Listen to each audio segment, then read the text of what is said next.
ეკონომიკური ფორუმი თბილისში, რომელშიც მონაწილეობას 20 ქვეყნის დელეგაცია იღებს ადგილობრივი ეკონომიკური განვითარების საერთაშორისო ფორუმს თბილისის მერია მე-6-ე დატარებს. მნიშვნელოვანი ეკონომიკური ფორუმი დღეს დედაქალაქის მერმა გიგი უგულავამ გახსნა.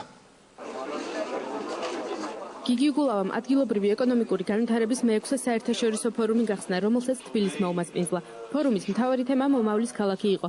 თბილისის მერმა მოწვეულ სტუმრებს ქალაქში არსებული ბიზნეს გარემო და განვითარების სტრატეგია გააცნო. უახლესი მოვლენების ფონზე ამ ქვეყანაში ეხლა იწყება ბევრი სტრუქტურული რეფორმა, რომელიც ჩვენთან უკვე დანერგილია. ამ თვალსაზრისით ძალიან ნაყოფიერი იქნება დარწმუნებული ვარ ჩვენი შეხვედრა და იმ გამოცდილების გაზიარება. ზოგადად ჩვენ განვიხილავთ იმ ძირითად ეკონომიკურ პრინციპებს და სტრატეგიას, საიდანაც ვითარდება დღეს მსოფლიოში და განსაკუთრებით ჩვენ რეგიონში ქალაქები. საერთაშორისო ფორუმს ევროპის, აზიის და აფრიკის 20-ზე მეტი ქვეყნის არასამთავრობო და სამოქალაქო სექტორის წარმომადგენლები ესწრებოდნენ. პროექტის ფარგლებში კაიროს, ჯუბას, ნაირობისა და ვილნიუსის მერები თბილისში იმყოფებოდნენ. ჩვენთვის განსაკუთრებით საინტერესოა ფორუმში მონაწილეობა, რადგან ახალგაზრდა ქალაქი ვართ და მნიშვნელოვანია დიდი ქალაქების გამოცდილების გაზიარება. სხვადასხვა რეგიონები დაელაპარაკებიან ერთმანეთს, სახედავენ აქ უკეთეს გამოცდილებას და როგორ შეიძლება ამის გაზიარება, ეს არის მნიშვნელოვანი.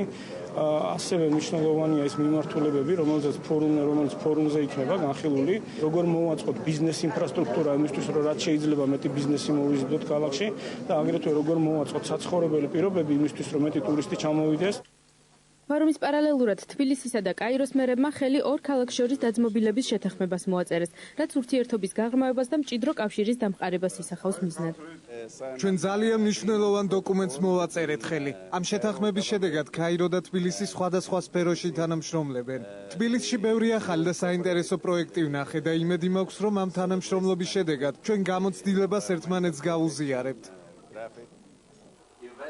თბილისის საერთაშორისო ეკონომიკური ფორუმი 2 დღეს გაგრძელდება. ქართველი წარმომადგენლები უცხოელ კოლეგებთან სხვადასხვა საკითხებზე სესიებს გამართავენ და თბილისში განხორციელებულ და მიმდინარე პროექტებს გააცნობენ.